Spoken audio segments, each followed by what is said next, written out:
Hello friends, welcome to Aquashots channel. In this video la நிறைய பேர் planted tank பார்த்து grace ஆயிருப்பீங்க aquarium shopக்கு போயிட்டு. So இந்த மாதிரி வந்து நம்ம ஒரு planted tank செட் பண்ணி பார்க்கலாமா அப்படினு சொல்லி ட்ரை பண்ணுவீங்க. சோ அதுல ஒரு நிறைய சிக்கல்கள் வரும். சோ நம்மளால சரியா மெயின்टेन பண்ண முடியாமயும் போகலாம். ப்ராப்பரா டைம் ஸ்பெண்ட் பண்ணாம கரெக்ட்டான பிளான்ஸ் சூஸ் பண்ண தெரியாம சோ ஒரு ஃபுல் planted tank-ஆ செமி planted tank-ஆ செட் பண்றதா எந்த ஒரு ஐடியாவும் இல்லாம நீங்க வாங்கிருப்பீங்க. சோ இந்த வீடியோ உங்களுக்கு யூஸ்ஃபுல்லா இருக்கும்னு நம்புறேன். நான் வந்து பிராக்டிகல் ட்ரூத் வந்து planted tank வச்சிருக்கிறதுல என்னென்ன ப்ராப்ளம்ஸ் வரும் அப்படிங்கறத சொல்றேன். நானும் எக்ஸ்பீரியன்ஸ் பண்ணி பார்த்துட்டு சோ சரி நமக்கு planted tank நான் வந்து அக்வாரியம்ல ஸ்பெண்ட் பண்ற டைம்க்கு எனக்கு ஒத்து வராதனால நான் பண்ணாம இருக்கேன். சோ நான் வந்து ஒரு வாட்டி ட்ரை பண்ணியிருக்கேன் ஒரு பார்ஷியல் planted tank. சோ அதுல பீட்டா ஃபிஷ் வளர்த்திருக்கேன். சோ என்னோட எக்ஸ்பீரியன்ஸை நான் இந்த வீடியோல உங்க கூட ஷேர் பண்ணிக்கிறேன். சோ ஜெனரலா planted tank அப்படிங்கிறது அக்வாரியம் ஹாபில ஒரு மூணு கேட்டகரி ஆஃப் டேங்க்ஸ் இருக்கு. அதாவது ஒன்று வந்து எந்தவித லைவ் பிளான்ட்ஸ் இல்லாமல் ஜென்ரலாக செடிமெண்டேஷன் பண்ணி அதாவது சப்ஸ்ட்ரேட் ஸ்டோன்ஸ் இதெல்லாம் பண்ணி லோ ரேட்டட் ஃபிஷஸ் பேசிக் ஃபிஷஸ் கப்பி கோல்ட் ஃபிஷ்ஷு இந்த மாதிரி லோ ரேட்டட் ஃபிஷஸில் ஸ்டார்ட் பண்ணி அதுக்கப்புறமா வந்து அதிலே வந்து நான் பிளான்டட் டேங்க்லேயே வந்து சிக்லிட்ஸை வளர்க்குறது. சிக்லிட்ஸில் வந்து ரெண்டு டைப் இருக்குது. அதாவது ஒன்று லோ ரேட்டட் சிக்லிட்ஸ். லோ ரேட்டட்னா ப்ரைஸ் ரேஞ்ச் வந்து சைஸ் பொறுத்து மாறும். ஸோ அதோடைய வெரைட்டி பொறுத்து மாறும். கமர்ஷியல் பர்பஸ்க்காக நிறைய சிக்லிட்ஸுக்குன்னு டேங்க் வந்து நான் பார்த்துருக்கேன். ரொம்ப லெங்க்த்தியான டேங்காக இருக்கும் 5 feet 10 feet. அதில் வந்து ரொம்ப அடல்ட் ஸ்டேஜில் இருக்கிற ப்ரெடேட்டர் ஃபிஷ்ஷோட சிக்லிட்ஸ் எல்லாம் விட்டுருப்பாங்க. பார்க்குறதுக்கு ரொம்ப பியூட்டிஃபுல்லாக இருக்கும். இந்த மாதிரி கேட்டகரி டேங்க் இருக்குது. பிளான்டட் டேங்க் அப்படின்னு வரும்போது பிளான்டட் டேங்க்லேயும் இதே மாதிரி தான். நீங்கள் லோ ரேட்டடாக பார்ஷியல் பிளான்ட்டாக செட் பண்ணலாம். ஒரு பாட் பிளான்ட் வச்சுக்கலாம்.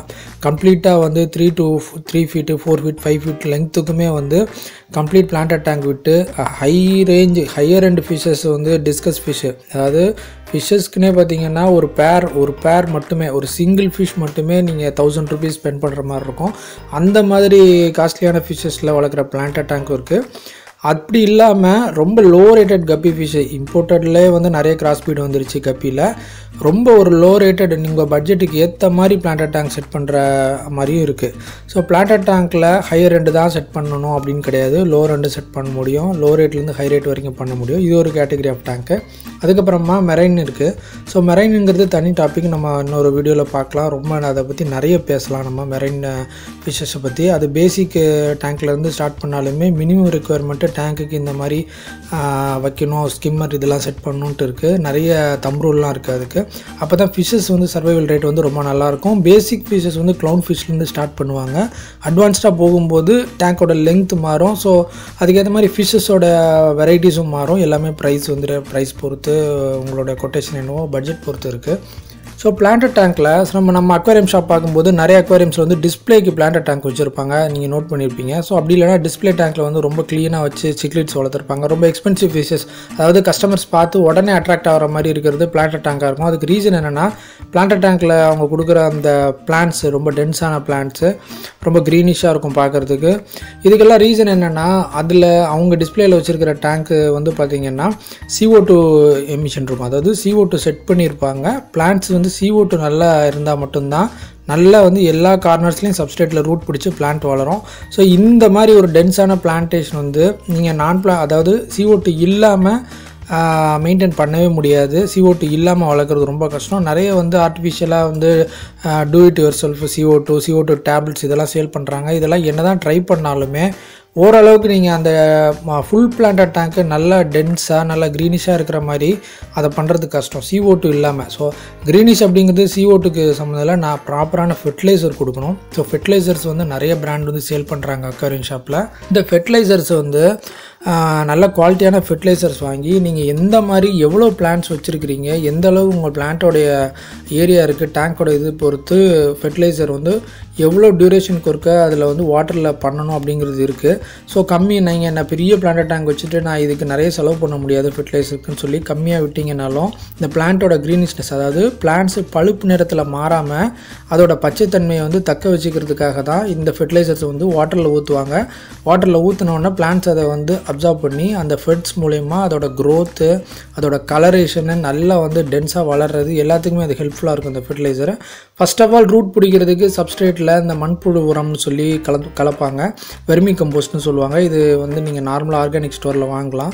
பிளான்ட் டேங்க் பொறுத்த வரைக்கும் டெம்பரேச்சர் அப்படிங்கிறது ரொம்ப முக்கியமான விஷயம். ஸோ டெம்பரேச்சருங்கிற டாபிக் வந்து நிறைய பேர் வந்து இது ரொம்ப கேர்லெஸ்ஸாக விட்டுருவாங்க. பிளான்ட்ஸ் எல்லாமே செட் பண்ணிவிட்டு அதுக்கப்புறமா கடைசியாக ரூட் பிடிச்சி பிளான்ட்ஸ் வளர்ந்துடும். ஸோ அதுக்கப்புறமா வின்டர்லேருந்து சம்மருக்கு கேரி ஓவர் ஆகும்போது அந்த சீசனல் சேஞ்சில் பிளான்ட்ஸ் பழுப்பு நிறத்தில் மாதிரி செத்து போயிடும்.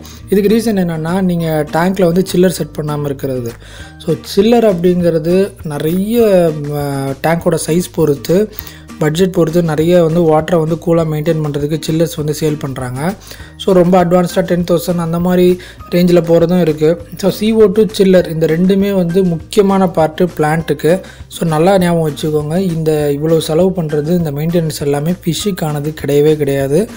பிளான்ட் டேங்க் பொறுத்த வரைக்கும் 80% அதோடைய பட்ஜெட் வந்து பிளான்ட்ஸை மெயின்டைன் பண்ணுறதுல தான் இருக்குது.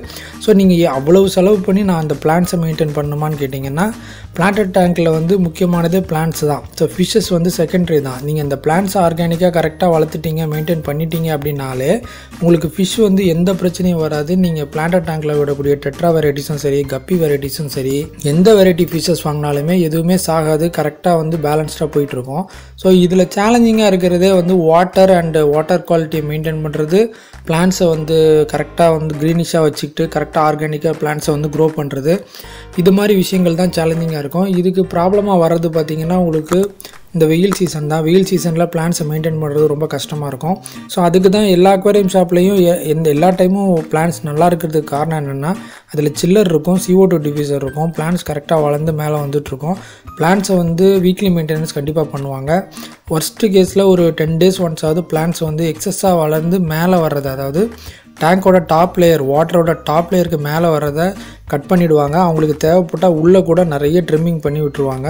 ஸோ ரொம்ப டென்ஸாக வளரும்போது நீங்கள் ஃபெர்டிலைசர்ஸ் கொடுத்து CO2 டிஃப்யூசர் வச்சு ஸோ சில்லரும் வைக்கும்போது பிளான்ட்ஸோட க்ரோத் வந்து நல்லாயிருக்கும், ஃபாஸ்ட்டாக இருக்கும். ஸோ அப்போ வந்து என்ன ஆகும்னா டேங்க்கில் விட்ட மொத்தமாக பிளான்ட்ஸ் வந்து ஆக்கிரமிச்சிக்க ஆரம்பிக்கும். ஸோ ஃபிஷ்ஷஸ்க்கு வந்து கொஞ்சம் ஸ்பேஸ் இல்லாமல் போகும். ஸோ நீங்கள் ஜென்ரலாக டெட்ரா வெரைட்டிஸ் எல்லாமே வந்து ஸ்கூலிங் நேச்சர் நல்லாயிருக்கும். ஸோ அதை என்ஜாய் பண்ணலான்ட்டு தான் வாங்கி விட்டுருப்பீங்க பிளான்ட் டேங்க்கில். ஸோ இந்த மாதிரி வந்து வாங்கி விடும்போது அது ஸ்கூலிங் நேச்சர் வந்து என்ஜாய் பண்ணணும்னா ஓரளவுக்கு ஒரு ரூட் இருக்கணும், அதுக்கு ஸ்விம் ஆகி போயிட்டு வர மாதிரி. ஸோ எல்லாமே கூட்டமாக நீந்துற மீன்கள் தான் டெட்ரா வெரைட்டிஸ் எல்லாமே. ஸோ இதே நீங்கள் கப்பி மட்டும் வளர்த்தீங்க அப்படின்னா அது அந்த மாதிரி ஸ்கூலிங்காக வந்து போயிட்டு வராது. பட் கப்பி வந்து பிளான்ட் டேங்க்கில் கொடுக்குற லைட்டிங்க்கு வந்து ரொம்ப சூப்பராக இருக்கும்.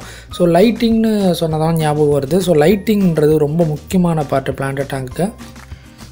ஸோ ஃபில்ட்ரேஷன், லைட்டிங், இது வந்து இந்த டாபிக் வந்து ஏன் வந்து லாஸ்ட்டாக சொல்கிறேன் அப்படின்னா முதல்ல நீங்கள் இதெல்லாம் நீங்கள் புரிஞ்சுக்கோங்க. இதெல்லாம் இவ்வளோ செலவுகள் இருக்குது, இவ்வளோ மெயின்டெனன்ஸ் இருக்குது, டைம் ஸ்லாட் நீங்கள் இவ்வளோ ஒதுக்குனீங்கன்னா கரெக்டாக அதை மெயின்டைன் பண்ண முடியும்.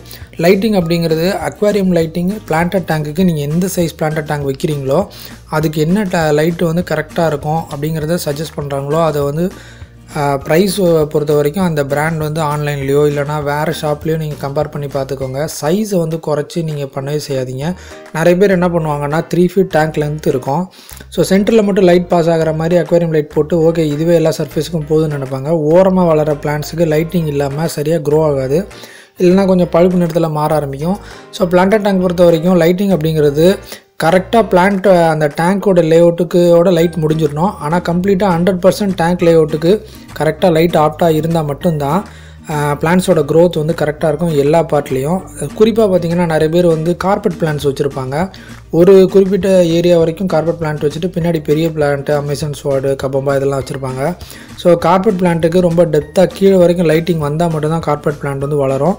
லைட்டு வந்து டேங்கோட ஹைட் அதிகமாக இருக்கும், லைட் மேலே இருக்கும், லைட் ரேஸ் வந்து பாட்டமில் வராததுனால கார்பெட் பிளான்ட் க்ரோ ஆகாமல் இருக்கிறதுக்கு சான்சஸ் இருக்குது. ஸோ இந்த மாதிரி விஷயங்கள்லாம் வந்து முதல்ல செட் பண்ணும்போதே பார்த்துக்கிட்டிங்க அப்படின்னா ரொம்ப யூஸ்ஃபுல்லாக இருக்கும். ஃபில்ட்ரேஷன் பொறுத்த வரைக்கும் பெரிய சைஸ் டேங்க்னா கேனிஸ்டர் ஃபில்டர் வந்து செட் பண்ணிக்கோங்க. அதாவது 3 feet அண்ட் அபோவ் அப்படின்னா. ஸோ 2 feetக்குள்ளே பிளான்ட் டேங்க் செட் பண்ணுறீங்கன்னா ஹேங் ஆன் பேக் ஃபில்டர் வந்து உங்களுக்கு பெஸ்ட்டு சாய்ஸாக இருக்கும்.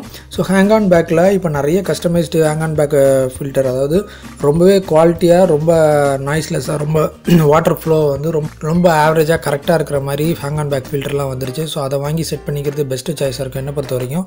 ஸோ இந்த வீடியோவில் பிளான்ட் டேங்க் வந்து நீங்கள் ஷாப்பில் இருக்க மாதிரி அக்வாரியம் ஷாப் டிஸ்பிளே டேங்க் இருக்கிற மாதிரியே செட் பண்ணணுன்னா இவ்வளோ விஷயங்கள் இருக்குது. ஸோ அவங்க ஒரு பிஸ்னஸாக பண்ணுறதுனால காஸ்ட் அஃபோர்ட் பண்ணுறதை பார்க்காம டைம் அஃபோர்ட் பண்ணுறதை பார்க்காம பண்ணுவாங்க. ஸோ உங்களுக்கு எந்த மாதிரி வந்து நீங்கள் லோ ரேட்டில் பண்ணணும் அப்படின்னா கமெண்ட்டில் வந்து பண்ணுங்கள். நான் அது லோ ரேட்டில் பிளான்ட் டேங்க் செட் பண்ணுறது எப்படிங்கிறது இன்னொரு வீடியோ போடுறேன் பாருங்கள். ஸோ நம்ம வீடியோ பிடிச்சிருந்து அப்படின்னா லைக் பண்ணுங்கள், யூஸ்ஃபுல்லாக இருந்தால் ஷேர் பண்ணி நம்ம சேனலுக்கு சப்ஸ்கிரைப் பண்ணுங்கள். தேங்க்யூ ஃபார் வாட்சிங்.